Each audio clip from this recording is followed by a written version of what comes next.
Oh my god, it's been so long. How does it look? Is the stream holding up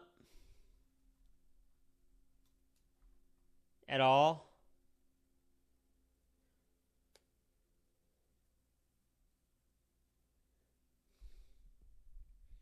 The quality and the audio and the it's so good. I don't know how, America. I don't know.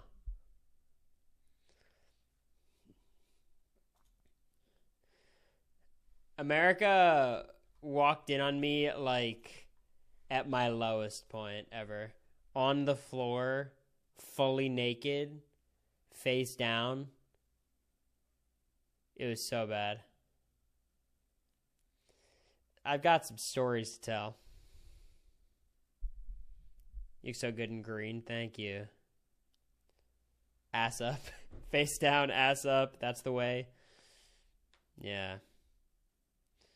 Oh boy, where to start? Where to start? So, let's talk about this Wi-Fi journey for a moment.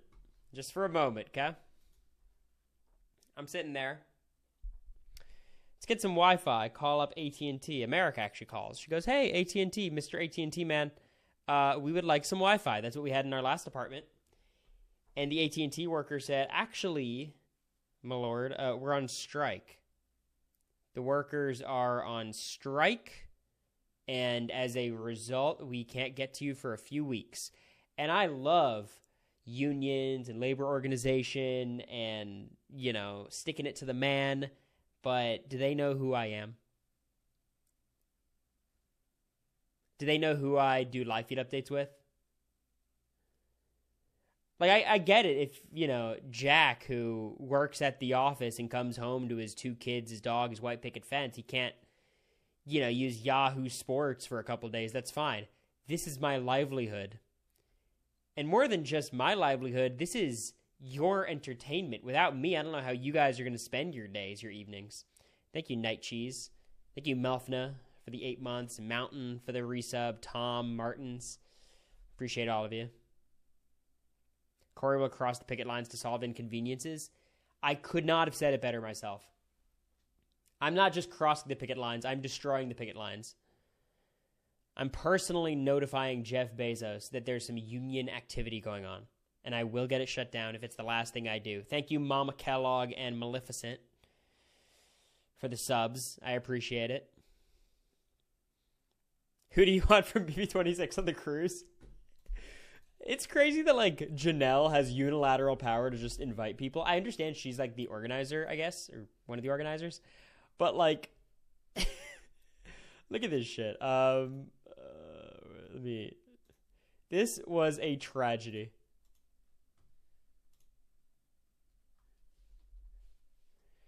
Who would you vote for? You could see where I voted. And I love Cedric, but bro. This is like Elon Musk when he posts a poll being like, "Who are you voting for? Donald Trump or Kamala Harris?" And it's like 83% Donald Trump, and he's like, "See? See?" It's like this. We need a more even playing field for this kind of poll. Y'all voted Quinn. So I see you, Stan, you, Mama Kellogg, Katie, you guys, you three and me were the 4 votes total. Why did they waste so many spots on people who played over a decade ago? I don't think it's wasting spots. I think there's as many spots as... I think they are down to fill some rooms, to be honest. Like, the cruise is going to happen, but, like, I don't think they hate that aspect of, oh, it's one less room we have to sell. Did you cancel Xfinity? I have to. We're doing Google Fiber, which is better. Overall, it's a good thing. We're getting fiber tomorrow for a little bit more, like a couple, $5-10 more a month. It's like 1 gig instead of 500 megabytes. It's a good thing.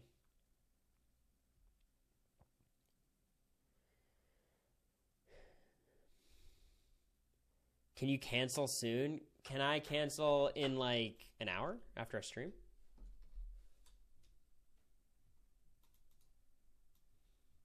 I can cancel right now. I'll yap. Fiber's the best. I do. Yeah, no, I'm aware. So we call up our friends at AT&T, and they're on strike. It's messed up, you know. At the end of the day, like, I appreciate that they want higher wages, but I want internet. But you know, we move on. Okay. Hopefully it works out. Next up, we go to Xfinity. Good old faithful Xfinity. We thought that was our only other option at that point. You know what I mean?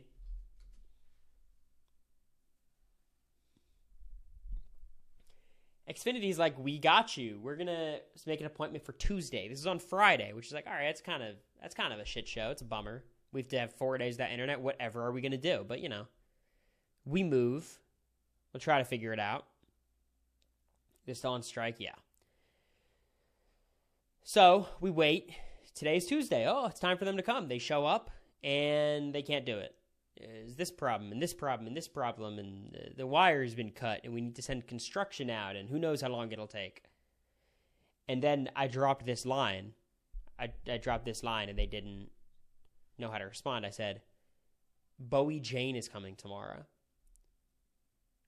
Guy dropped his wrench in the moment. It was crazy. It's like my words had like a impact on his neural impulses.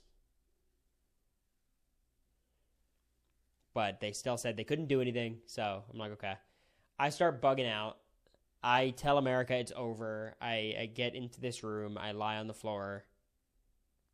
It was not good. Not good at all. There's so many things going. Like, here's the thing. Nothing in my life is a disaster right now. Everything's pretty good. But every little thing is not going well. Like, all the small inconveniences are happening in a row, and they're compounding on each other. You know that kind of feeling? Like, this happened to America today, but like, she tried to open a can and her can opener break. It's shit like that. Stop being a baby. Okay, Katie, time out my dad for 10 minutes. Do it. That's why you were face down, ass up? Yeah.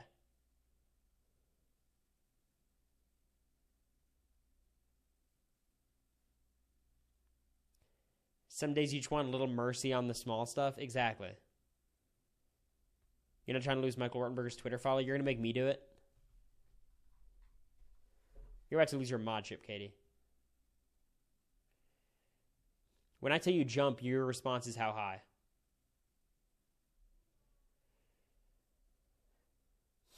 So I was kind of bugging out, and then the event, there's problems. I do have some good news to report. Obviously, I'll be very cagey with the details for obvious reasons. But the person on Twitter who is, whoa, Martin's lat. Sorry. I'm going to have to wait on that cliffhanger for just a moment. Thank you, Martins. See, this is what I should do. I should get on stream and pout more often. But thank you, Martins. I appreciate it. You're very, very kind. Still above 1,000 subs by some miracle after taking this many days off. I'm glad. But thank you, Martins, again. So, the person on Twitter who was being unhinged and threatening to do a lot of things and a lot of bad stuff. You all know basically the situation. We got in contact with law enforcement, got in contact with the FBI, used every medium we can, used our connections that we have, everything. And they were able to identify the person. They were able to identify where they live. They visited that person, and they're keeping tabs, and that is dealt with. So I'm shocked, personally. Wait, what happened? There's someone threatening to do horrible things on Twitter to myself in America and other people. And I will say, I'm very surprised by this turn of events, just because I had no faith it would happen. I thought it would be a anonymous Twitter user stays anonymous to the end of time, but there was action taken, so good on them. Yeah. All cops are bastards, except for these ones. These ones did a good job.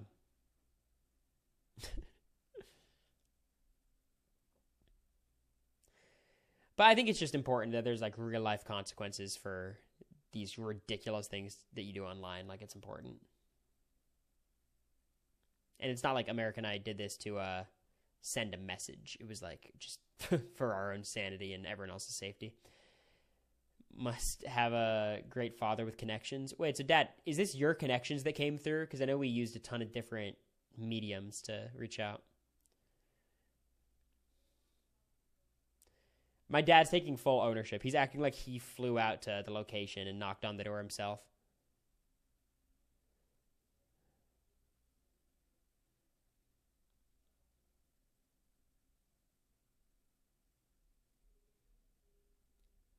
Bowie Jane connections.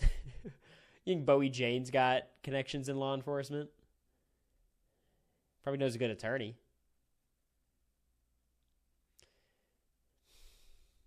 Yeah, we know their name and their location and everything, but I'm not going to share that for obvious reasons.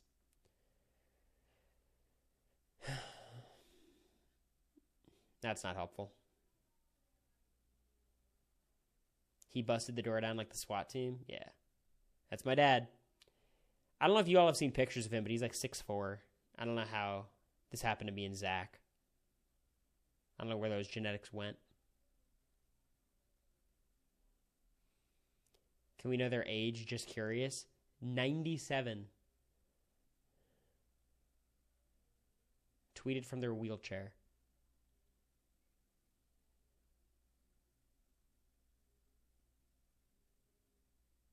No, I'm not gonna share their age.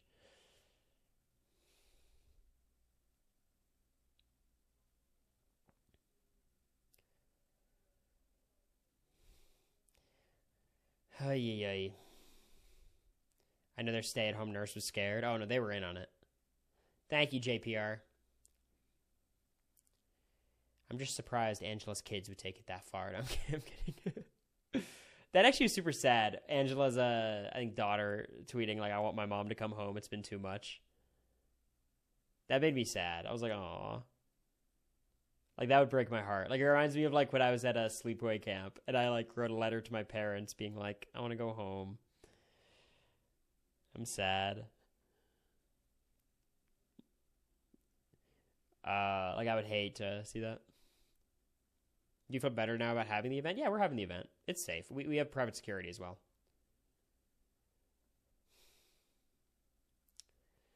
So, overall, it's probably a good thing. Just going to be more secure than it ever was going to be before. But yeah, we're getting fiber tomorrow. We've got guests flying in tomorrow as well. America and I watched half of Big Brother 7 today, week 2. We'll get that out. Podcast, we're going to hold off for like a day or two to try to record with Bowie. Because we figured that would just be more fun for you all.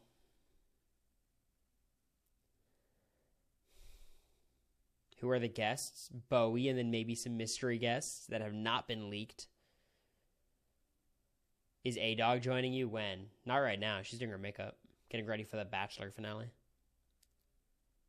Fiber or Fiverr? Fiber. Thank you, Nathan, for the gift. Where's Bowie staying? I think Bowie's going to stay in the bedroom. America's a very kind host. I would have been like, hey, I give you your own room and an air mattress. I'm a great host. Do you think Zingbot's next week? That would line up. We had ours at the final 9. You'd think it's Zingbot or Otev. I'm sure they're not going to combine them again.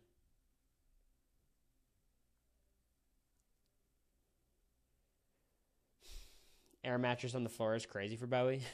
Well, yeah. Make sure yeah, my dad was ranked very highly in the state in tennis when he was younger. And he's pretty good now, and he's convinced he could beat Bowie, who is like top 3 in Australia.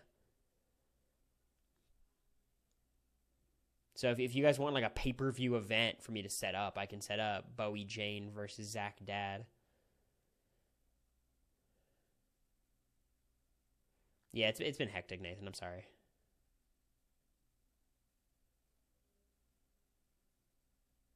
If you resubmit, I'll get it done. We see where you get your confidence from. Yes, I mean, you could call it delusions, but confidence is another word for sure. I'll tell you what, my dad would do well in every Big Brother comp that was like crapshooty. Not crapshooty, but like the skill based, like that kind of thing. Like he's really good at that kind of stuff. Thank Grady for the sub. We're gonna think Chelsea's winning the season. Honestly, Chelsea's one of the only people I can even imagine winning the season. Like I'm closing my eyes and trying to envision different players winning, and none of them make sense. Like, even like T-Core, I can't see. Quinn, I obviously can't see. Weirdly, I could see Rubina. Mackenzie all of a sudden has a chance. Mackenzie's going to win the season? Are you still out on Leah? Yes, I am. But you guys have to understand.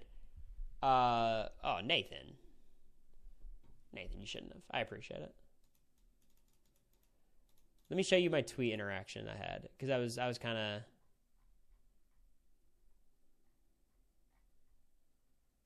heated.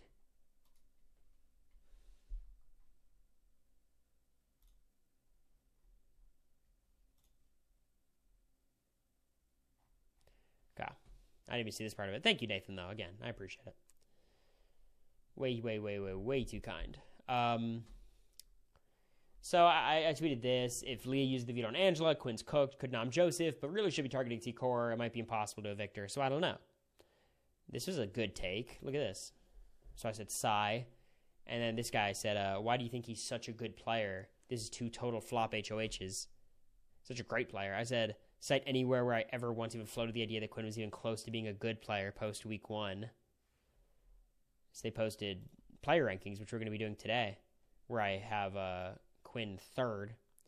And it's like, when you have a ranking that's 1 to 10, 1 to 11, someone has to be 3rd. Like, here's how I feel. You're giving Quinn's 4s and 5s. Literally. Like, every single week, I have not given him higher than a 5. I haven't. It's all relative. And, like, truly, and tell me, if you were to rank Big Brother 25 and Big Brother 26, every house guest, so there's 16 and 25, let's not count Luke, 16 and 25, and 16 and 26. I think the top 3 or 4 are 25. You know what I mean? Like, I think Suri, Matt, Jag, and me might be the top 4. And you could maybe throw Chelsea in that me, Jag mix. You know what I mean? And I think someone like T-Core is much closer to Bowie than she is to Matt or Suri. Did I say that backwards? T-Core is closer to Bowie than she is to Suri or Matt. You know what I mean? In terms of gameplay, yeah. Chelsea's better than Jag or Matt. I just don't. Again, like, the Jag thing's weird because it's, do you actually value his competition ability? If you value him setting comp records, then that's a different thing. Chelsea's good. I think Chelsea's the one person you could argue. The sole person you could argue deserves a spot in that mix.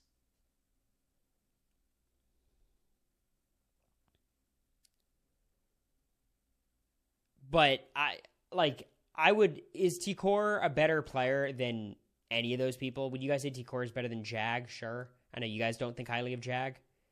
Based on the season so far, do you think T-Core is better than me? I don't think so. I had a lot of mistakes, but I feel like T-Core hasn't done much well. Like, I've got more upside and downside than T-Core, I guess.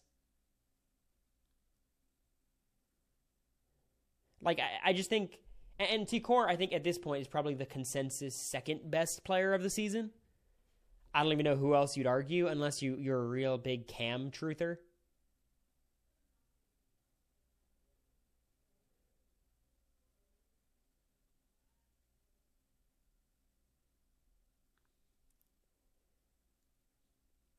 Do you prefer Quinn or Blues DRs? I prefer Quinn's. Because here's the difference between Quinn and Blues DRs. I think Quinn's are authentic. I think Blue, I like her authentic DRs. Her inauthentic DRs, I don't like as much. And I want to say, like, my DRs, I think, seem very rehearsed. Like, you could not like those too. But I think that's more like me being a public speaker and, always trying to do that. Like, I think Quinn is Quinn. I think Blue is Blue and then sometimes tries to be kitty purr. Sometimes. I think that was mostly towards the, last few weeks. Brenna, you have to understand, if you ever make a statement that, like, okay, every Big Brother fan thinks the current is worse than the previous. Obviously, people right now think 26 is better than 25. I understand that. But they're much more annoyed by Quinn than they were at Blue. But if 25 had Quinn and 26 had Blue, they would say Blue is worse. Like, whichever's happening in the moment annoys them more. And Quinn knows it. Like, the way Quinn talks in DR, the way he conducts himself, people are going to dislike him. A lot of people are going to dislike him. So I don't hold that against you if you don't like it. I just think the idea that he's performing or playing a character, like, he's just that. That's him.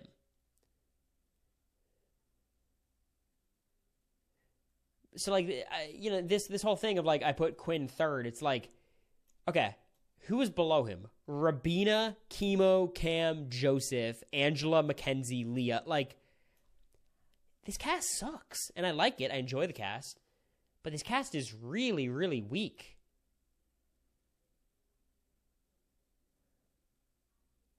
Like, really weak. Like, even the players who are supposed to be okay, like, Kimo should be a lot better than he is. You know what I mean? Leah is so good, though, actually. We'll talk about it. Leah, I think, had a really good week. A really good week.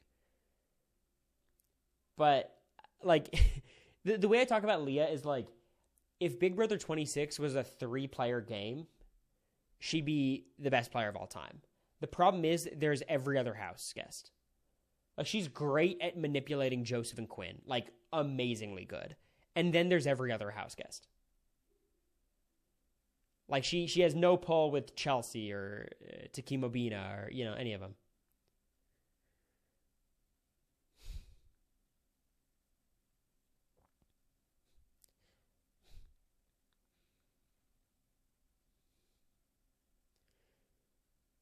Yeah, Grady, I think you have a very optimistic perspective. Like, I don't think Cam and Mackenzie have her back. Angela's under her wing. Sure, she was also under Tucker's wing, and, you know, Cory likes her. Sure. Like, I think you're definitely the glass half full perspective of Leah. But I think relative to this cast right now, Leah's not in a bad spot at all. And one thing I want to urge you all is to not take the jury management stuff seriously yet. Like, when people are saying who they're going to vote for, who they're not going to vote for, I think someone like Angela or even like Joseph to a certain extent, you could be like, okay, no one really respects them. But when people are saying, oh, I'm not going to vote for this person over this person, give it some time. You guys saw me for 79 days in the house. The live feed's on every single day. And the second I was evicted, who do you think I was voting for? What was your perspective based on everything I said in the house, every moment I was in the house? Matt. And I meant it. I wasn't BSing you guys. And then you go into the jury house and things change, because things always change.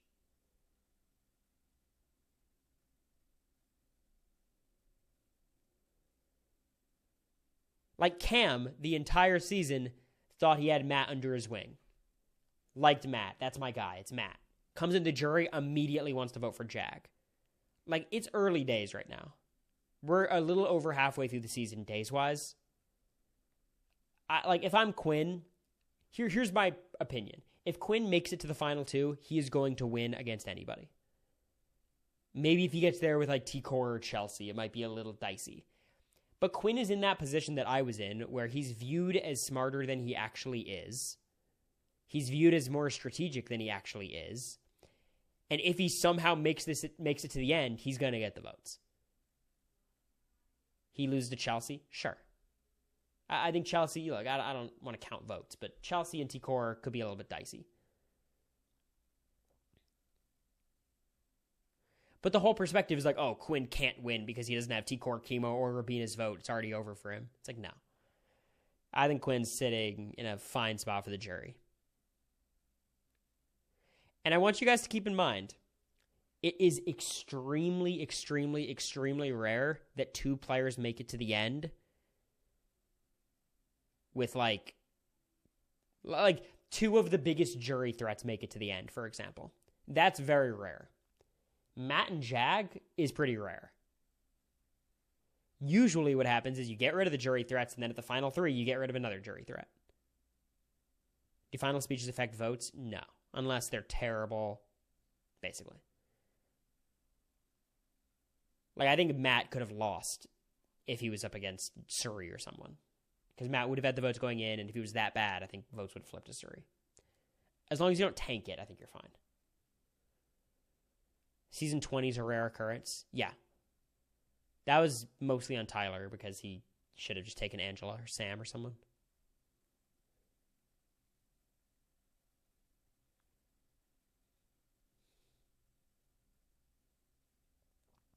T-Core is coming around on Quinn.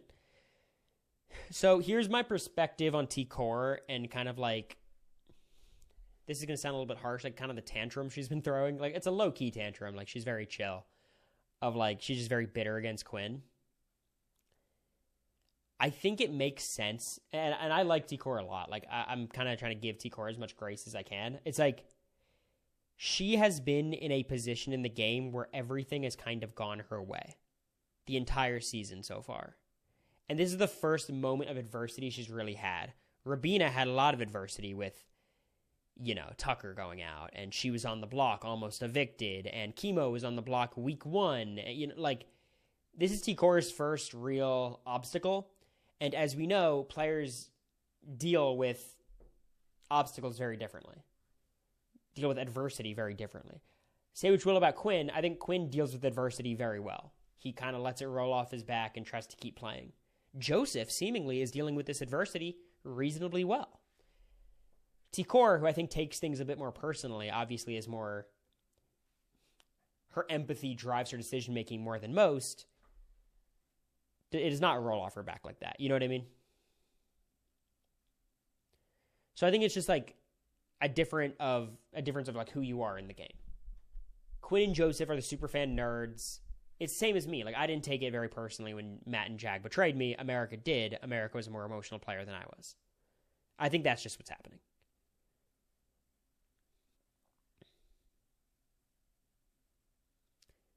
Feels like they're setting up a Rubina win. I'm back to being pretty high on Rubina.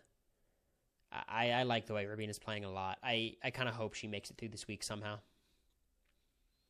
Thoughts on Cam? He's got a lot of win equity. I'll tell you that much. He's got a lot of win equity. Oh boy. And I'm telling you, this is one of those things where like everyone criticizes Jag for being evicted. Understandably, rightfully so. If Cam wins the game, are we just gonna like pretend like he didn't get bailed out by Chelsea winning the AI Arena over Brooklyn? Because he would have just been evicted. You know? It's just like things like that when you like I'm really interested in like the rankings and the looking at people's games holistically, and like it's not the same thing. I mean, he was a competition away from losing the game. Jag was evicted. I mean, y'all, he was the target. Look, it is different, right? Jag was evicted and Cam wasn't. But the reason Cam was evicted had nothing to do with Cam. Do we give Felicia credit for staying over Izzy? I certainly wouldn't. You know what I mean? Like, I think it's just really important to judge players based on their ability and their merit and their conversations and how they conduct themselves and their plans and everything, more than exactly how the game plays out, because there's so much variance in that part of it. So, like, personally, I would not hold it against Cam that much that all this shit happened, because I've seen Cam as a player for the past couple of weeks, and I feel like that's it's giving me a fuller picture of how he plays.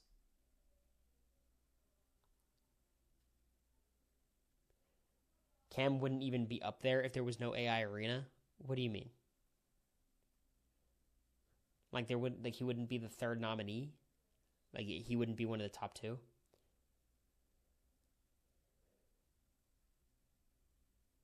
But Cam wasn't evicted? Yeah, but you're just being dense. Like, you know exactly what I'm saying, and you're just saying, nuh-uh. Like, Jag wasn't evicted either. He never walked out the front door. There were votes cast against him, but he had invincibility.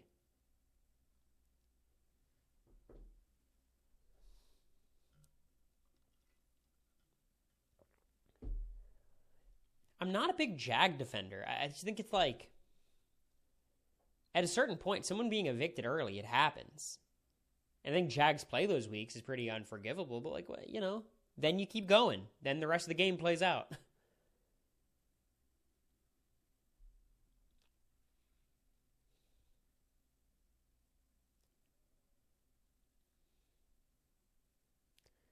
Look, I want to be clear. I'm not saying, like, Jag being evicted is not a bad thing. It's a very bad thing, and he could have been evicted the next week. Truly, I think Jag's gameplay week 5 was significantly worse than his gameplay week 4. And week 4, he was evicted, and week 5, he stayed.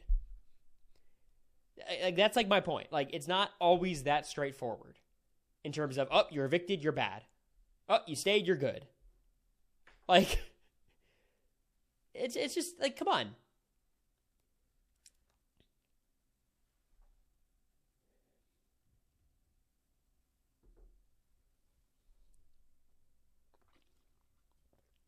My whole point is when people are very high on Cam's game, Cam's playing really well. He just listens. He has good reads. He was going to be evicted after volunteering for the block and not campaigning the entire week. Not even considering campaigning, if not for the fact that Chelsea beat Brooklyn in an AI arena. That happened.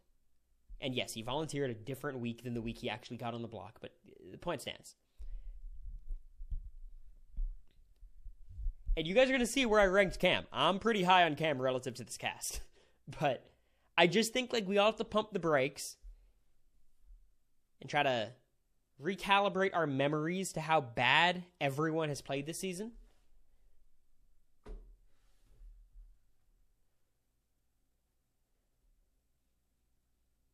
Well, I think the America Jag thing, it's like mostly Jag's fault, but Matt was kind of poisoning the well there. Like, you know. Agree to disagree on Cam. If you guys really want to die on the hill if Cam's a really good Big Brother player, fucking go for it. You guys can die on that hill. We'll see. I wish you guys luck because we've seen 7 weeks of content, and I feel like we have a conclusion. He's better than Jag. I think that's an insane opinion, but that's fine. I think it's an insane opinion. Like, I really do. And look, can Cam eventually be better than Jag? Sure. Sure. You need to see more from Cam? Yes, exactly. That's all I'm saying. We got to see more. Because he played horrendously for 4 or 5 weeks where he was a non-factor. The joke was, where the fuck is Cam? He was on the block, didn't campaign all week, had a good chance of being evicted. Wasn't.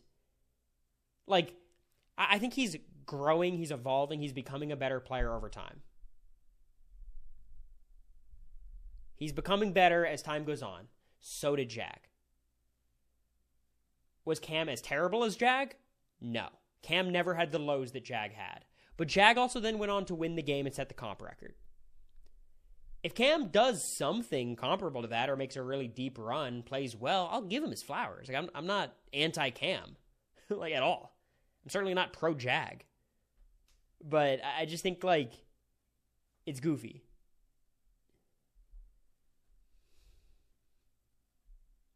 If you compare Jag and Cam's pre-jury alone, Cam is way better. 100% I agree. Then in the post-jury, Jag won every competition and won the game.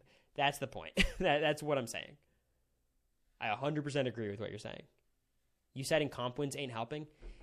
Big Brother 25 was determined by comp wins. That was the sole factor that determined who won the game. Comp wins, I hate it. You know how much I hate it.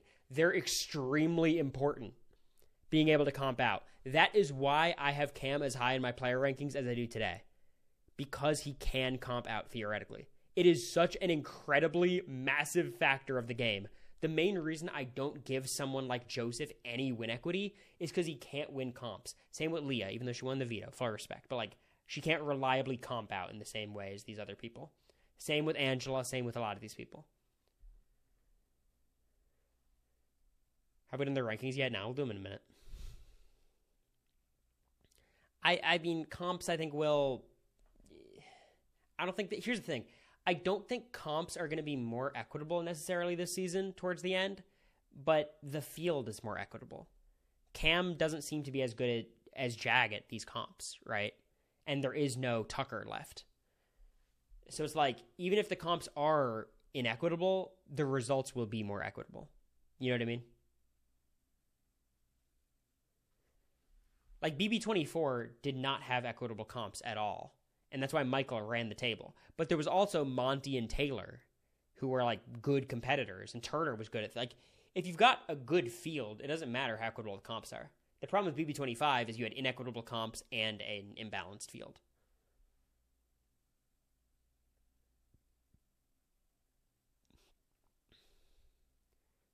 Quinn's been better at comps. Yeah, I mean, Quinn's been good at some weird stuff, though. It's been very all over the place. Chelsea's decent at comps. Do we have any reason to believe Chelsea's decent at comps? Like, her AI arena was terrible, and she won a quiz, right? Like, I wouldn't doubt it. She's smart, and she used to play sports, but... I guess like my thesis to all of you is just we need to be less results oriented as a community, as a Twitch chat. Saying like Chelsea's won more than Cam, like look, the AI arena, at least Chelsea and Cam were head to head. They were both terrible. But like they just I don't know. Angela has won more competitions than Cam as well. I'll take Cam. I'll take Cam.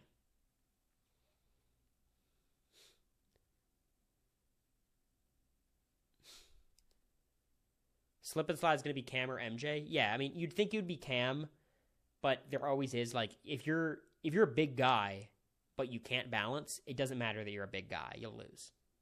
So we'll see about that. I hope there's slip and slide though. I think it'd be fun. I enjoy watching it. I think it's probably the most inequitable comp to ever exist, but fuck it, whatever. If we're not going to be results oriented, then Jag is one of the worst of all time. I just think you guys have the opinion that I think very highly of Jag's game, and I certainly do not. But I'll stop talking about Jag. Like, I'm not high on Jag's game. I'm also not high on Cam's game yet. You voted for him? Who were my fucking options? I didn't get to write in a name.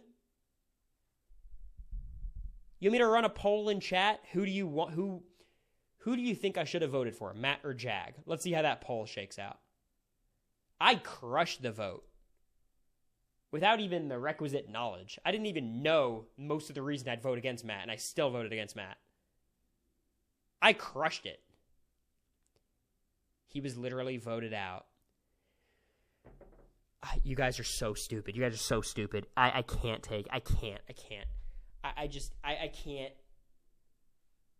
You guys are so stupid. You're just so dumb.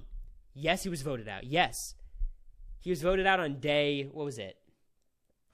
30? He was voted out on day 30. He had 70 days after that where we got to see him play. And he was bad for some of them, and he was good for some of them. Most seasons before a season like 16 were like 75 to 80 days.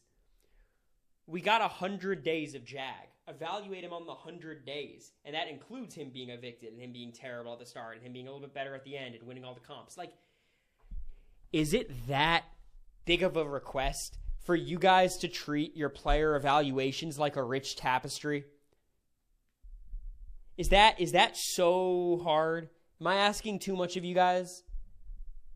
Because if you guys just want to say, it's about placement, it's about how many votes you got cast against you, how many times you're nominated, let's not even talk. Let's just go to Big Brother Wiki, and they'll tell us who the best player of all time is. Because it's Derrick Levasseur. I'm sorry, it is. It's Derrick and Cody are top two, and it's not close. The stats show.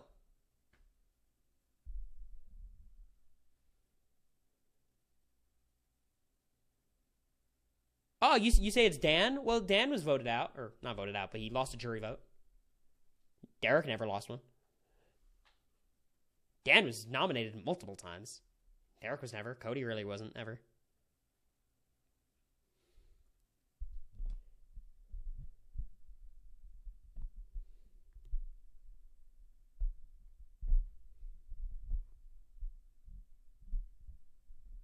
Dan was nominated week 2. He could have been evicted at the start. He had 3 lives in BB14. He lost 2 of them immediately.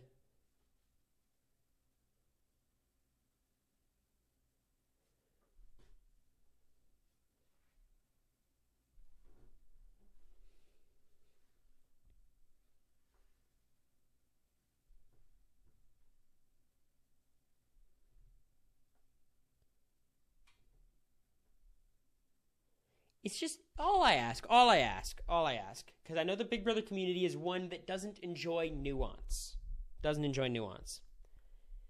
Just evaluate the players by how good of a player you think they are. Because I got 8th place. 8th is not very good. How many players who got 3rd or 2nd do you think I'm better than? Because it's not all about placement. It's not. And I feel like we put a lot of...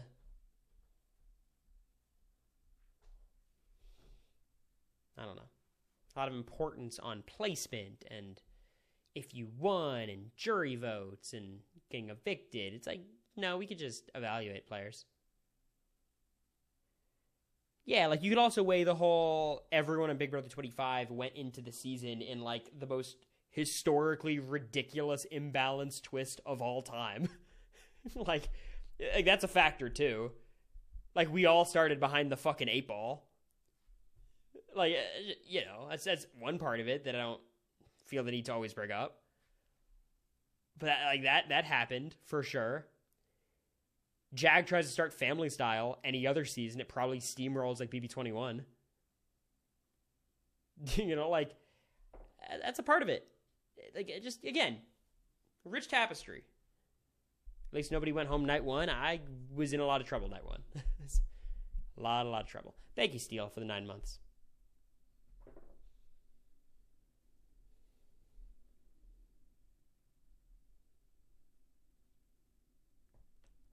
I do not look at comps or wins when I think of good players. Suri is the best to never win for a reason. In Survivor, maybe. But comps are much more important in Big Brother than challenges are in Survivor. I think we all agree on that. You are the best Jewish nerd to find love on BB in the show's history. I think Eric Stein clears me. I don't know if him and Jessica were ever in love necessarily. I couldn't speak to that, but I think I'm number 2, unfortunately.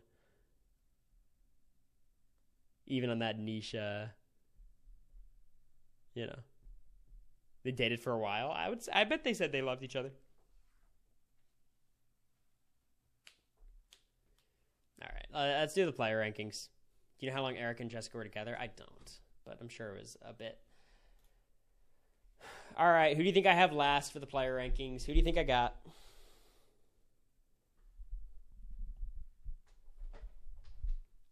Who would go home if Kimo wins AI Arena? I think right now it would be Rubina, but it's very up in the air. That's a dicey situation. I see a lot of people saying Joseph, a lot of people saying Kimo, some Angelas. Well, at number 10, I have Joseph. It's been a steep slide for Joseph. Obviously, he's been kind of speaking out of his ass for a while. Just... You know, like, this is something I did in the house a little bit too, but Joseph's taken it to a whole other level where you're too honest to people's face. And you're acting like you're the only one who sees the game, how it actually is. Socially, he's just really bad. That's the biggest problem with Joseph. Socially, he's really bad. He doesn't have any connections, really. Leah and Quinn should have been his closest 2 connections, and they are both instrumental in him probably being evicted this week, or possibly being evicted this week. I think I see someone saying it's crazy he's under Angela. I don't know if he has more win equity than Angela. He hasn't he's shown himself to be terrible at comps, where Angela I think is pretty bad at most things that aren't quizzes. But yeah, he's shown himself to be terrible as well, and he has no respect of anybody in the house in terms of like jury votes. Like I think he's drawing dead as much as Angela, and he's possibly going to be evicted this week. He has no allies, no short-term security, no long-term security, no nothing. And I kind of already spoiled it, but just for the new people in chat who may not be here every week, can you guys help explain how I determine these player rankings?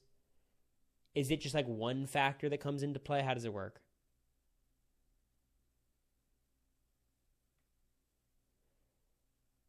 Thank you, Christy. Thank you, Kayla. Yes, it's a rich tapestry. A rich tapestry encompassing a myriad of factors. Those factors including short-term game security, long-term game security, jury prospects, win equity, comp ability, social game, strategic game, potential showman stuff. Will production help you? That's not really a thing. It's not really too much of a factor in the tapestry. Point being, it's a rich tapestry. So, let's evaluate Joseph's tapestry, because his social game is bad, his strategic game is okay, but I don't think it's great. Short-term security, he might get evicted. Long-term security, he has no one who has his back. Comp ability, he has none. Win equity, he has very little. Jury prospects, everyone seems to not respect his game. The rich tapestry is just not... it's not that rich when it comes to Joseph. It's a poor tapestry. So, that's where I've got Joseph. I'm rooting for him still. You know, it's sad to see him sad. He's a super fan. I'm a super fan. I definitely identify with him quite a bit. And I hope he stays this week and is able to figure something out. I'm not a big fan of how, you know, people are being harsh to him online, and I get it. He's bringing some of it on himself, but, you know, I'm rooting for him. My winner pick. Number 9, who do you think I got? Can you admit this is a horrible winner pick? There's so few people that would be a good winner pick this season. Like, unless you pick Chelsea, I think it's hard to feel good about your pick. A lot of Mackenzie's, Angela, Kimo, mostly Angela's, and it's Kimo. Ooh, bit of a twist. Bit of a twist. I know you guys, I'm very low on Angela usually, but I got Kimo at 9. And look, the rich tapestry is rich, but certain factors are weighed more heavily than others. Short-term security is a big piece of the pie, and when you have a 2/3 chance of being evicted, that's a problem, Kimo. That's a big problem. Yes, there's 3 people competing in the AI arena. He has a 33% chance of winning. It's not like he's better at comps than Rubina or Joseph. Like, they're all pretty bad. Rubina's proven herself to be okay in the arena. He's probably going to be evicted. Even if he stays, he's in a dicey spot. He's just not as connected as Rubina or Cory. So he's always going to be the first one targeted there. If there's this girls thing coming together, that's not good for him. He just doesn't have a path forward. He's the kind of guy, though, if he gets to the end, he could get some jury votes. He's likable. I think people respect him for the most part. He's totally burned Quinn. Quinn's over him. Leah feels like she's trying to play nice to everyone except Kimo. She's like actively anti-Kimo. He's got like Angela, but that doesn't matter. MJ's not pro-Kimo. She's pro-women. It's just, Kimo, I don't see any path. And he's probably going to be evicted in 2 days. So while I do think, in regards to the rich tapestry, he has a bigger patch of win equity than Angela does, some of those other factors are just killing him, I think. Particularly short-term security. I think Kimo's best case scenario is he wins arena, Rubina stays over Joseph, and then he can kind of, you know, try to ride out some HOHs, see if him or Rubina could win, and just try to steamroll a little bit. He could also hope Rubina gets evicted, and then maybe him and Cory are not as big of a threat because they got to deal with these other so-called trios, maybe. But it's not good for Kimo. Would Rubina stay over Joseph? It's a tough question. Who do you guys think I have at number 8?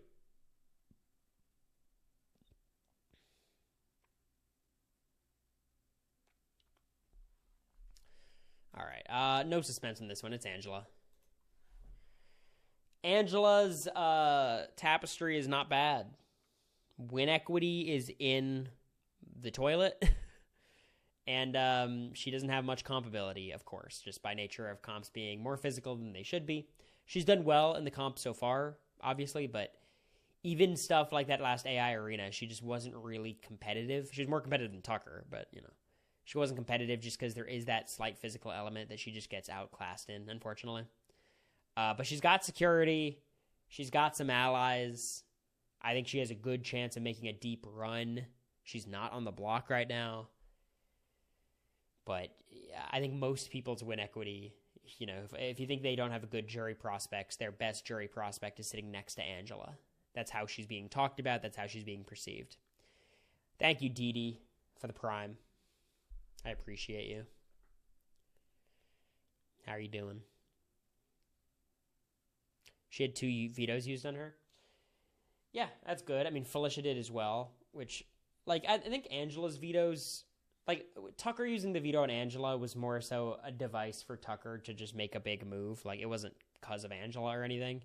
Leah using it on Angela, I think, is more of a testament to Angela doing good work with Leah. I think I give her credit for that one. Felicia, I don't give Felicia credit for the veto being used on her ever. It was always just to backdoor whoever they wanted. Suri volunteered for it to... if Suri pushed, she would have gotten it used on herself.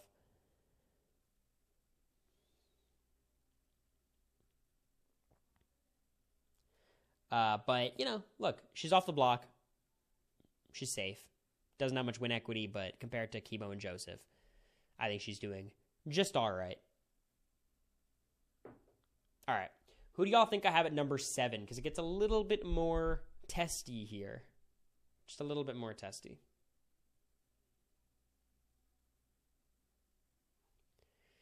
Rubina, Quinn, MJ, Cam, Leah, Rubina. Well, at number 7, I have Rubina. And that's it for the chopping block, by the way. Everyone else has made it to the player rankings, which is pretty generous. I could have put 7 people on the chopping block, to be honest, but... Here's the deal with Rubina. I actually am relatively optimistic about Rubina's game. Let's address the tapestry. Well, win equity, I think she's in a reasonable spot. People like her. I don't know how much they respect her game, but I think they do respect her as a person. The only one who really doesn't is Joseph. Socially, she's good. Comp ability, she's proven herself to be okay. She was good on the wall. She was good in the arena. She might be able to pull out a comp or 2. Position, I actually like. She's good with T-Core and Kimo, of course, but I think she's doing good work with Quinn. She's actually getting more in with him than, T-Core or Kimo are doing. She's also pretty good with Cam all of a sudden. Socially, I think Rubina is doing a very good job since Tucker left. There is the elephant in the room, though, of is she going to be evicted in 2 days? There's a good chance. So let's talk about this vote. Assuming Joseph wins the AI arena, Rubina is almost assuredly staying over Kimo. Absolutely. What's up? What is this? This is not a good stream to be in. It's me yelling at the chat, basically. Rubina, Kimo, Rubina's going to stay. I think Rubina's also done better work with T-Core, weirdly enough, than Kimo. Ultimately, I think T-Core, if she could pick, would still want to keep Kimo, but, She's also got the women alliance option Rubina has. She's done well socially with even people like MJ. But now the problem is, what if we get to a Rubina-Joseph situation? Okay. Rubina-Joseph. This is dicey. So let's count the votes. Rubina would have T-Core and Kimo. That's good. You only need 4 votes. There's 7 votes. You got T-Core and Kimo locked up. Do you have Angela? Well, Angela doesn't like Joseph. Logically, it would make sense that Angela would vote to keep Rubina. Angela likes Rubina. They get along. They had some talks this week about Tucker and Angela betraying them, and she apologized, and maybe. And then there's Leah, who Leah really should want to keep Joseph, but it's Leah. She's kind of unpredictable. Who really knows? Leah really doesn't like Kimo, but she's fine with Rubina. At least since Tucker left. stance is MJ and Chelsea would get rid of Joseph. MJ is very anti-Joseph. I think MJ would very clearly consider that possibility. Chelsea, I mean, she's anti-Joseph for sure. But I know she would have to betray Quinn in order to keep Rubina. Like, that's a pretty big bridge to cross if you're Chelsea. And why would you do that if you're Chelsea? Right now, you're Chelsea, you have Cam and MJ, and you can get one of the Rubina, Kimo, T-Core alliance out. That seems like a pretty powerful thing to do at the cost of keeping Joseph. I think that's a difficult decision. Ultimately, Rubina would have two paths to try to stay. She would either want to go for Leah and Angela or go for MJ and Chelsea. I think the MJ and Chelsea route is a little bit harder. That route requires you to basically convince Chelsea it's better for Chelsea's game, which is hard because personally I don't think it is. The Rubina path, or the other path for Rubina, which is talking to Leah and Angela, I think you can get them on board. Just convincing Leah is a little bit tough. But it's Leah. You never really know how she's going to decide things. The point is, Rubina is not dead in the water against Joseph. There's ways for her to stay. It's just a real possibility that she ends up on the block next to him and she goes home. So because of those short-term security concerns, I can't put Rubina higher than 7. I can't put her higher than the chopping block. Thank you, Caramello, for the follow, by the way.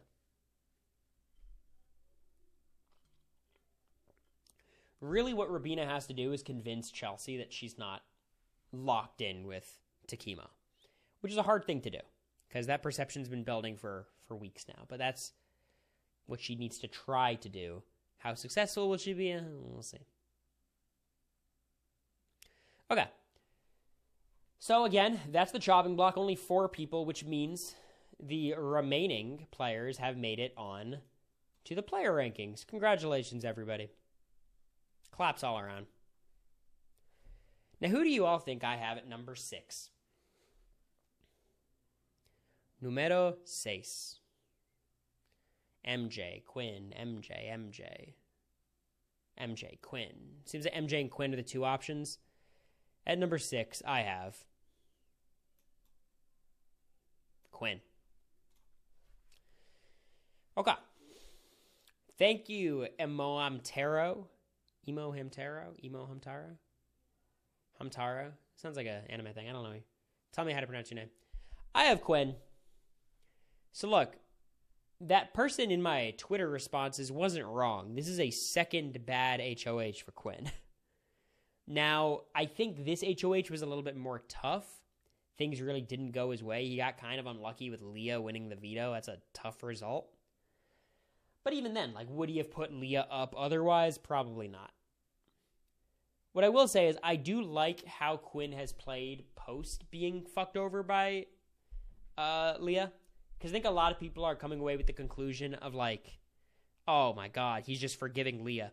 I don't know if we're watching the same show. It seems like Quinn is pretty out on Leah. Not as like, oh, not like he can't work with her ever again, but I think he's like, okay, what the fuck? She's obviously just playing me at this point. Like, it seems like he's finally figured out his position in the game and what he has to do. Does he have the options to do any of that? I don't know. It doesn't seem like it. I think Quinn described the season pretty well. He said there's Chelsea, Cam, and Mackenzie. And then there's Kimo, Bina, T-Core, Kimo, and Rubina. And then there's Leah, Joseph, and him. I don't believe him, Leah, and Joseph are a trio. That's a machination of his own mind. Him being kind of this lone wolf between 2 sides could be pretty valuable. He'll probably touch the block, especially if there's 3 nominees, but I think he would stay because these sides have to target each other. So no, he doesn't have short-term security, but I don't think he's necessarily target number 1 for everybody. Angela staying this week is really bad for Quinn. I think that's who he should have targeted. I think him trusting T-Core as much as he does is a very problematic thing. And I understand he can't be aware of everything T-Core is saying about him. I know that. He's not omniscient. But he should be aware that you put up Kimo and Rubina, it's going to be hard to work with T-Core. It's just going to be hard. And I feel like he's really optimistic about his relationship with T-Core and how it's going to transcend any damage those nominations did. And it's not, shockingly. Put up someone's closest allies, they're not going to be happy with you. But she's been, slowly easing back into the possibility of potentially considering one day maybe working with Quinn. So, maybe that can turn into something. Quinn's got this thing with Chelsea, which I think is very valuable, but he's got to make sure that Chelsea buys into it as much as he does. What I appreciate about Quinn's game at this point is I think he does view everybody as options, as opposed to like, oh, this is my group and this is the people we're going against. I think at this point he knows he's got to take whatever is given to him. And I think him keeping Mackenzie, Chelsea, Cam off the block could give him security, because if any of them win HOH, he should be safe. Not in the long term, but for the next week or two. And there's a really good likely, or really big possibility that one of Chelsea, Cam, or Mackenzie is going to win HOH. Just look at them. Compared to the rest of the cast, they're probably three of the strongest competitors, if not the three strongest, minus Quinn. Shouldn't he talk to Angela, though? He should try. I always tried to talk to Heisem and Blue and Felicia, but ultimately, some relationships are just not meant to be. Do you think you and Quinn would have worked together if he was on your season? Yeah, for sure. I think it would have been like it would have been like him and Joseph, except there wouldn't have been the whole weird Leah dynamic. Like, I think we would just nerd out and talk game a lot. Especially in this house where like people don't talk game as much. I think we would just he'd be my Izzy. That's exactly what it'd be. You guys saw how I interact with Izzy in the house? That's what Quinn would be. I think Quinn is much more like Izzy than he is like me, Like, Quinn is almost, what would Izzy be without Suri? But Quinn in America? Look, I think I'd have much more competition from, like, Cedric and Cam. At least Cedric. The boyish charms,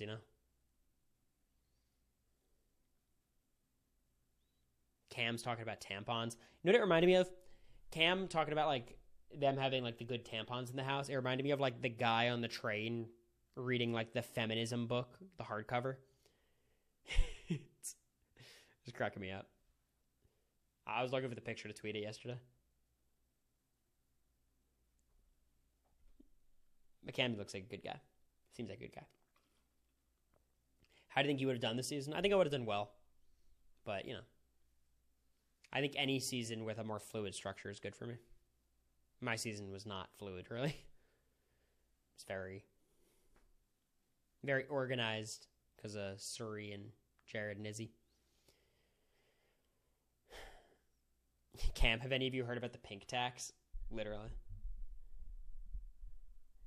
I feel like, let me see if I can find it. 1 second.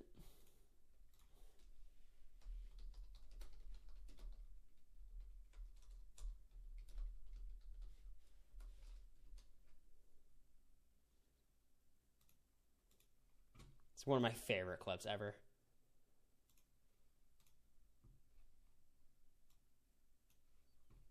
One second. There's no audio for some reason.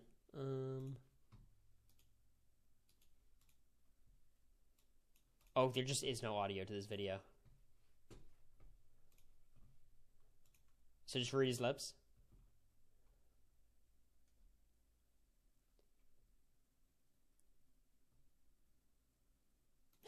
You catch that? LeBron goes, first of all, happy International Women's Day. It cracks me up every time.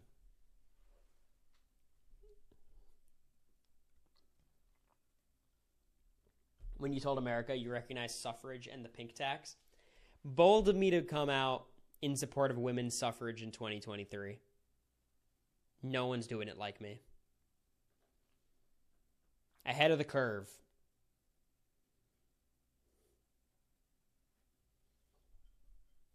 Honestly, look, this is going to sound... Are you ready to hear the most pick-me statement of all time? Who's ready? Because you guys know I have a lot of them, especially in the house.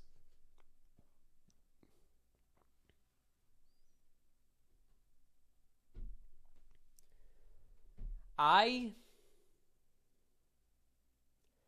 would right now, if you handed me a law, like a bill that I could sign into law, I would sign into law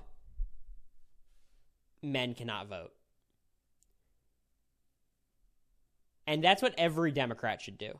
Every person, and I wouldn't say I'm a Democrat, but everyone who's like left of center, like I'm very far left, like you should just vote. Like, unless you're like a hardline conservative, you should just get men out of voting.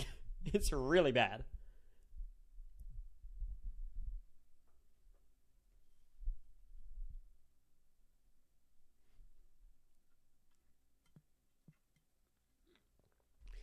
And we would also be taken out of the draft. That would be all you, women. We would just sit and play games. Sit and play Madden.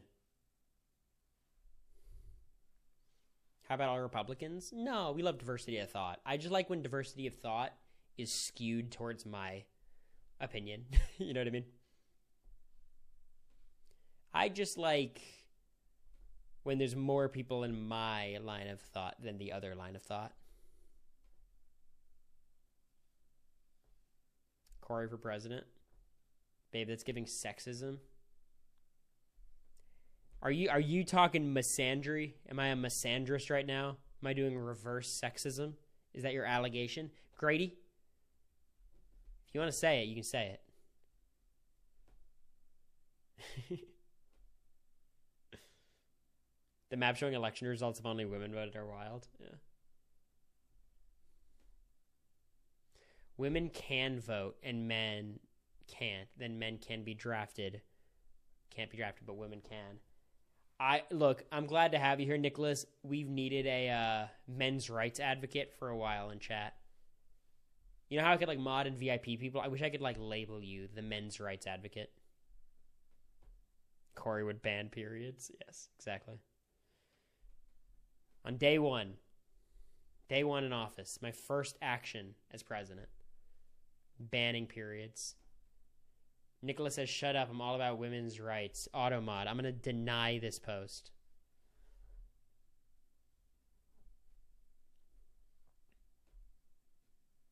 Mike has that title already. Well, Mike's not been here, so sorry. Okay. Back to our regularly scheduled programming. Quinn at 6, Mackenzie at 5. Here's the deal.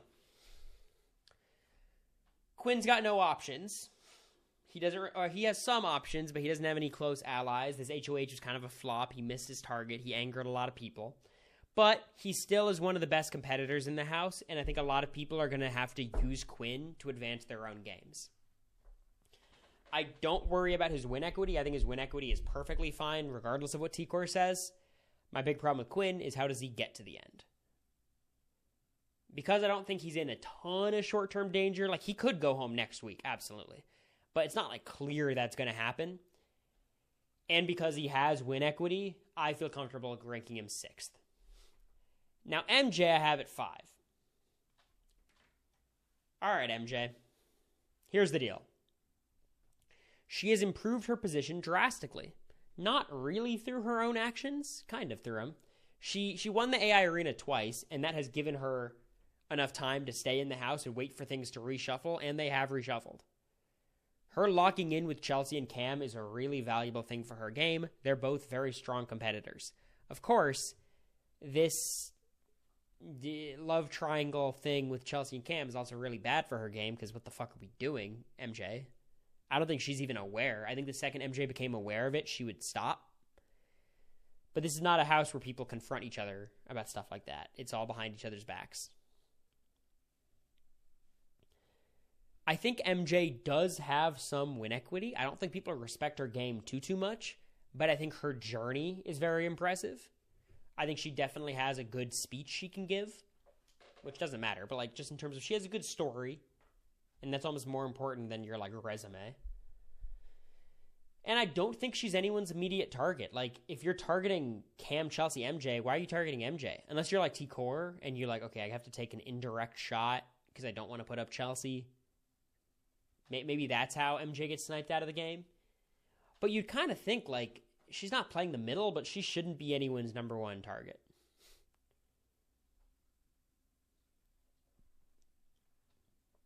Of course, MJ also has comp ability. Because of how many arenas she's played in and won, and she almost has a certain confidence in these competitions that other people don't get to build up. She hasn't proven herself to be really good at like HOHs or vetoes, but who knows, that might come up at some point. In this field, I would say she's probably the third best competitor, just behind Quinn and maybe Cam. But is Cam better than MJ? I'm not confident about that. Quinn seems pretty well-rounded. But again, it's a very level playing field, and in this level playing field, she's one of the stronger competitors. So, I'm not super high on MJ's game ability. I don't want us to forget how horrible she was for weeks and weeks and weeks, and how she was going to be evicted twice, if not for winning AI arenas. Like, that should stay in the record. But her positioning, I don't hate. She's got win equity. She's got comp ability. I don't think she's in immediate danger. She could be, but I think she's okay. I think MJ's doing all right. Now, let's talk about number 4. We did a poll. You all landed on Leah being number 4. Let's see if you were correct. You're correct. All right.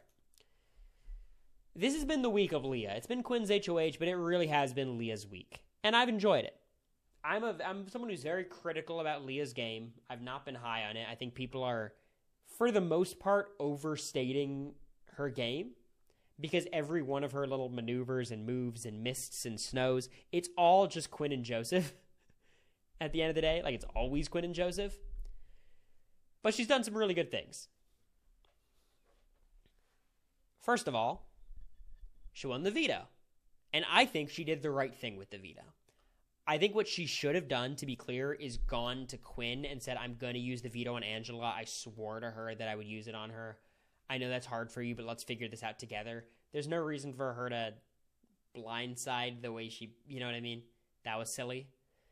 But using on Angela, I think, is the right call. It's someone who's loyal to her. We know how Angela gets, but bet on yourself to maneuver in that relationship. You know, I'm fine with that.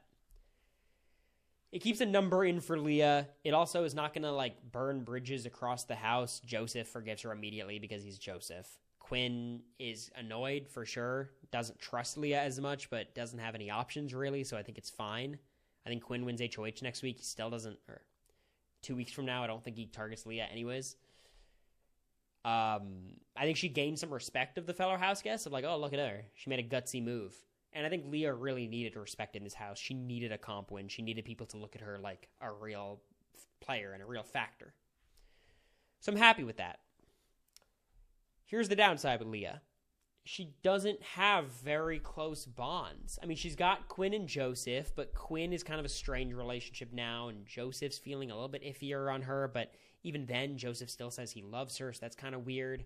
She's good with Angela, but it's Angela that's a bit testy, and then she's got, like, Cam and T-Core and Chelsea, who, like, I think are all fine with Leah. The biggest benefit Leah has is she doesn't really have any ops right now. Her one op is Kimo. And Kimo's probably going home.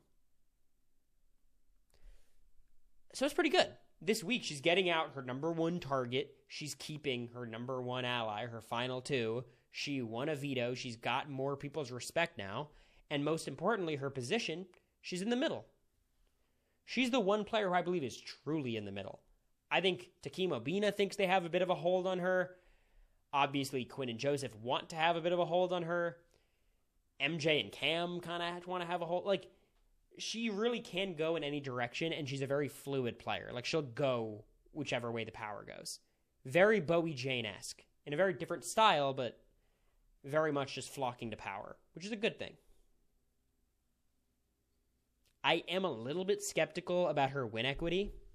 I don't think she wins against most people in the final 2. But I do think she beats Angela, and that's who she plans to bring to the final 2, seemingly, so that's good. She's got the right idea. Could she beat Joseph in the final 2? Yeah, probably. She's got some paths. Also, I think it should be noted, going into this jury, there's going to be likely, 6 women and 3 guys?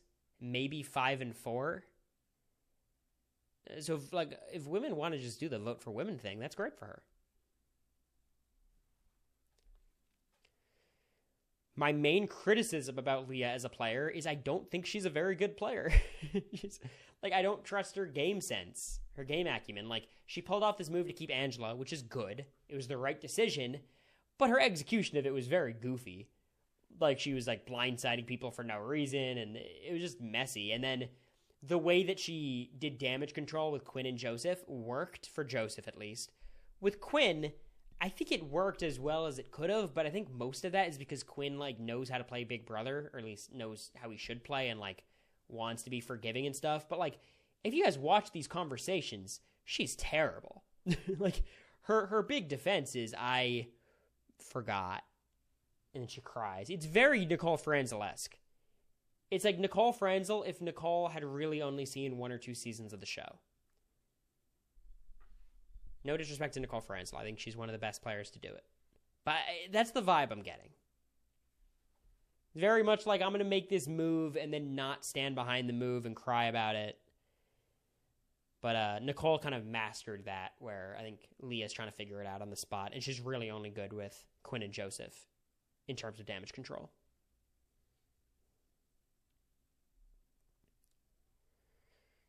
So, I'm really impressed with Leah this week. She did a great job. She's been very fun to watch.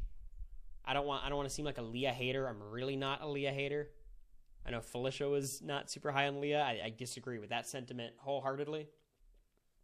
I'm fully a proponent of play with people's hearts, break their hearts, play your game. That's cool. I just don't trust her game ability. That's the problem. So, let's talk about number 3. We've got Cam, we got Chelsea, we got T-Core. Who do you think? T-Core, Cam, T-Core. Mostly Cams. Well, at number 3, I have T-Core. This is the whole thing. I know I spent the first 50 minutes of the stream talking about how I'm anti-Cam. I'm not anti-Cam. I'm very high on Cam this season. Right now, his positioning, I think he has a good shot of winning.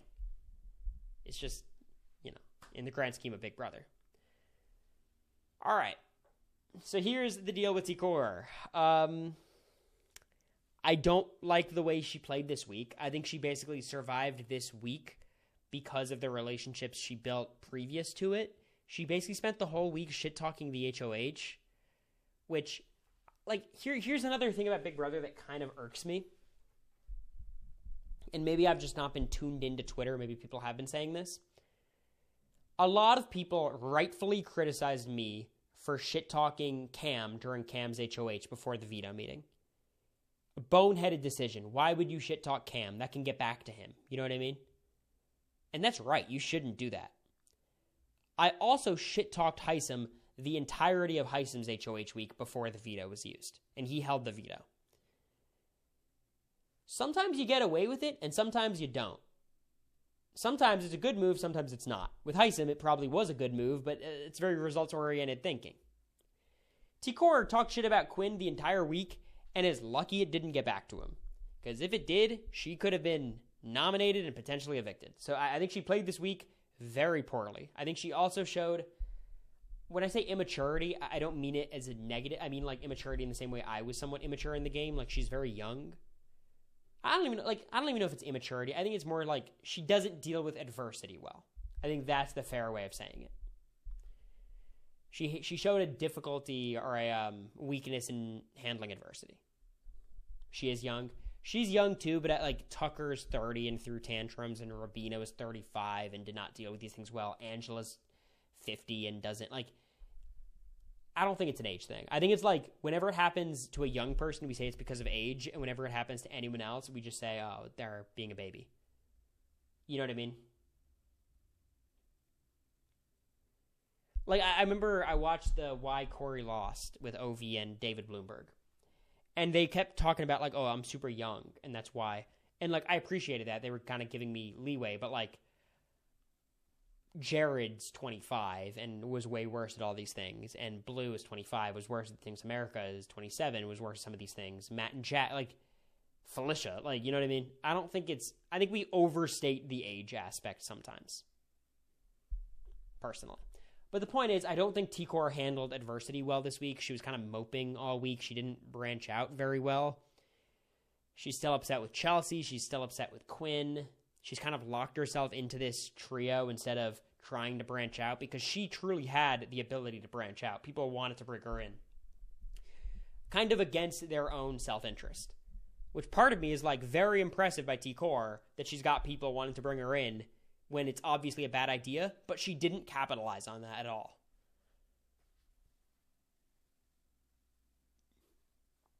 Someone in the chat said she's too empathetic, and I think that's true. That's why she's probably an amazing friend and not as good of a Big Brother player as she could be. So I think T-Core, all things considered, had a bad week. But she avoided the block when all of her allies are on the block. That's good. That's impressive. Socially, she's still very strong. People all like and respect T-Core. Win equity is not a problem. Jury prospects are not a problem. She gets to the end, she probably wins against most people. The problem is, people are kind of catching on to that, and she's not a very good competitor. She won her booth comp, which is good. You know, it's better than not winning it. But we don't have any reason to think T-Core is going to, like, be able to save herself with vetoes or anything, you know?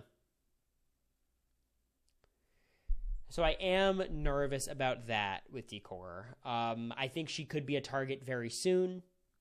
I think once people like Chelsea and Quinn stop looking at her as an option because she doesn't give them much, I think that's when her game really falls apart and she could get evicted pretty rapidly. Like, I wouldn't be surprised if she gets evicted 2 weeks from now, you know?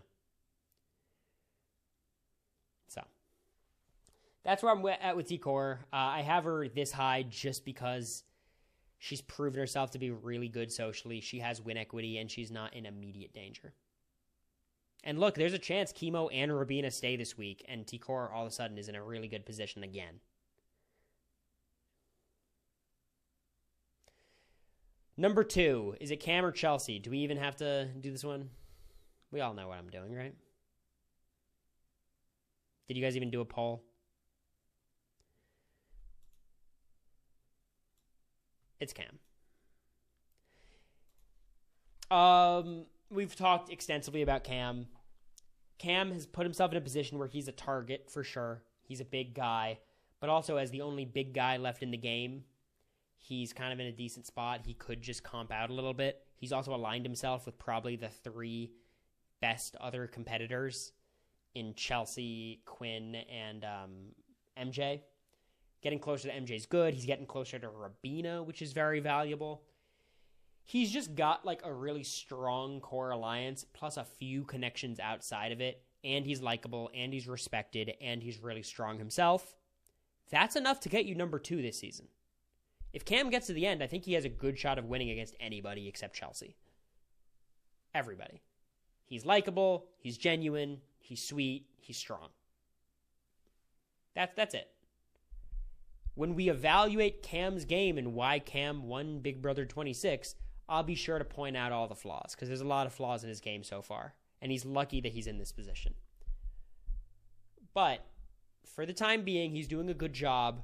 I'm pretty impressed by how he's playing, and I think he has a boatload of win equity.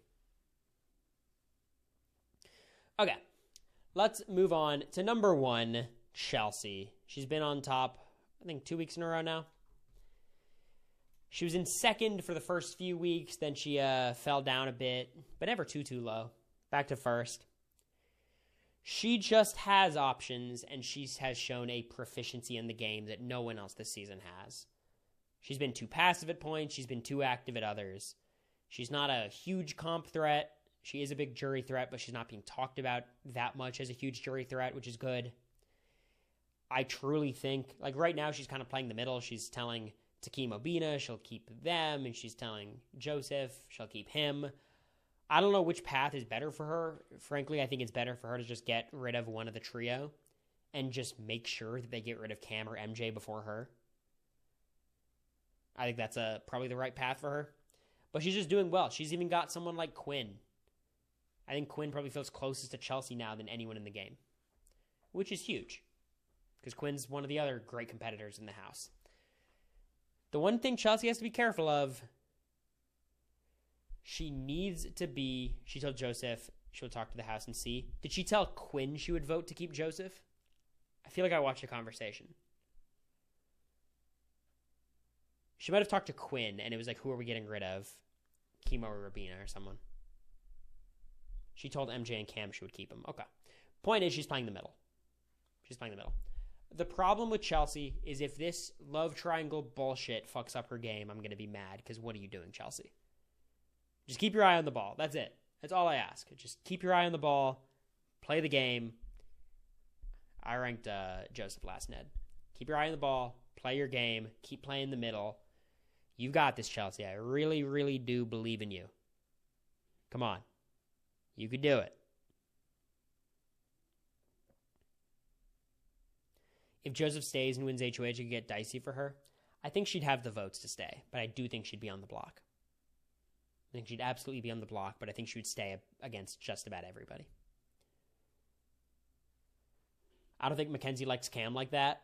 I agree, but if Chelsea feels a certain kind of way about it, it doesn't really matter.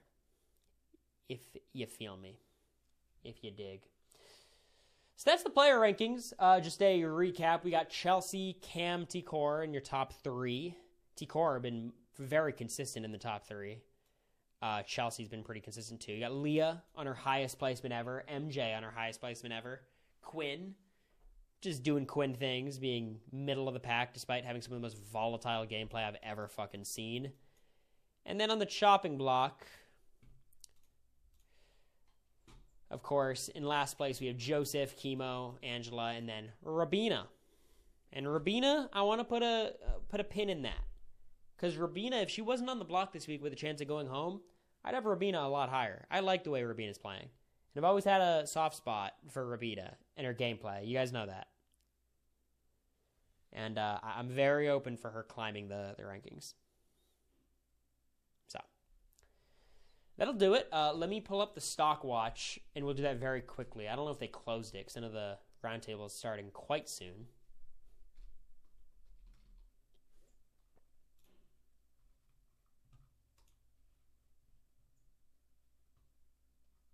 No, we're good. Okay. Let's just knock it out. All right. Stockwatch. Angela, I still am going to give a 3. She cannot be higher than a 3. She has no win equity. Cam, I'm going to give a 6. I like his game a lot more now than I ever have before. Firmly above average for me. Chelsea is a 7. She can't be higher than a 7. I'm sorry. She just can't be. But I think she's earned a 7. She should be a 7. Joseph is a 2. He could go home this week. He should survive. If he does survive, he doesn't have a clear path. I think a 2 is fair. Kimo, I'd give a 2. He's probably going to get evicted. That's simple. If he stays, he has more of a runway than Joseph, but not by much. Leah, I'd go with 5. I like the way she played this week. I think she's got some security. She has more respect from the fellow house guests than she's ever had before. Do you play the stock watch? No, I just fill it out. MJ. I mean, I'm between a 4 and a 5. I'll give her a 5. I'll give her the bomb. Sure. I'll give it to her. Will we see you on a Stockwatch episode? I don't think so, but if I'm asked, I'll do it. Quinn, I'm going to give a 4. Classic Quinn stuff. Rubina, I'm going to give a 3. She could get eliminated, but she could stay and cause some damage. T-Core, I'll give I think a 5, honestly. This is my list. This is my rankings.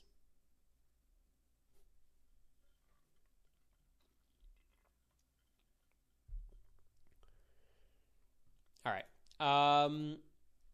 Now I do my faves. I think I'm fully just Team Quinn these days. I'm rooting for him. I like Cam a lot. I like Chelsea a lot. I still like Angela a lot. I kind of like everybody. Like, I'm pretty high in this cast right now. T-Cora's kind of had an off week for me. Leah's always a mixed bag. I do like Rubina a lot. I do. I mean, Mackenzie, I like Mackenzie a lot, and then she just goes down the religion pipeline or the religion rabbit hole, and it kind of irks me. Joseph had a tough week, but I'm sort of pulling for him. Leah's definitely not here. I think this feels right to me.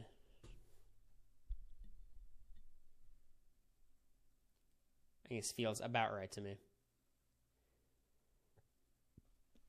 I had an interesting observation. So what are the 2 seasons that you guys would say like were the most women girl boss dominated seasons?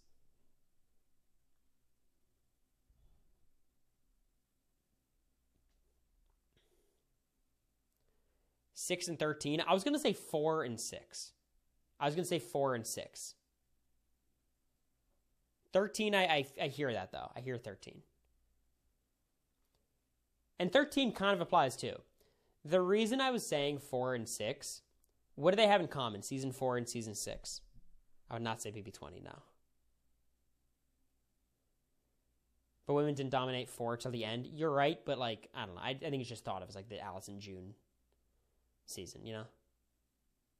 Final 3s of women, you know. Didn't they both have exes? That was, like, the big twist. Or, like, there was the secret pairs where there was, like, exes in the house. BB6 was not all exes. But, like, there was some. I think that plays a factor. I think when you have women in the house where you got, like, exes to shit on, I think it, like, has such a stronger, you know. It was exes and duos, yeah. I think it's interesting. I just kind of made that connection today. I was like, huh, that's funny. And BB13, I mean, they came in as couples, but not necessarily exes. The episodes this week, I did not enjoy the episodes very much.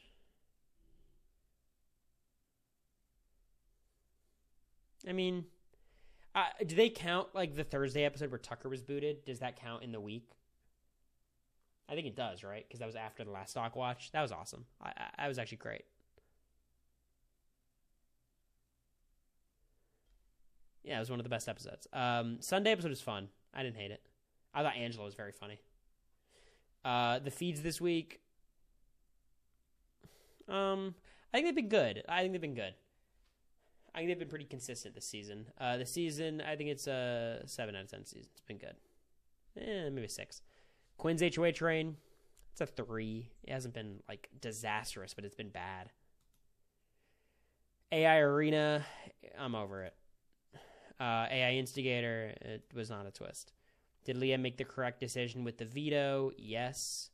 And I think I want Kimo evicted, unfortunately. I think that's just my favorite outcome here.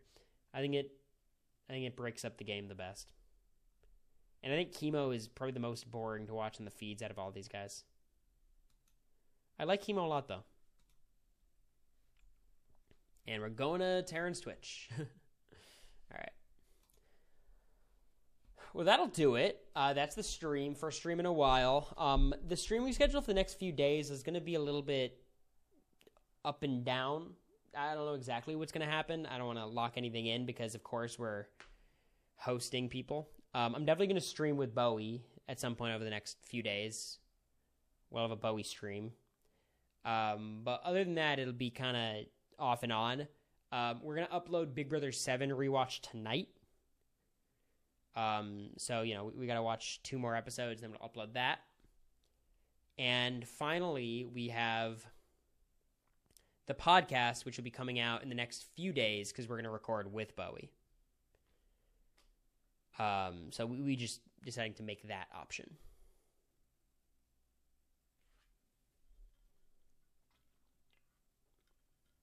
We thought that'd be more fun for y'all.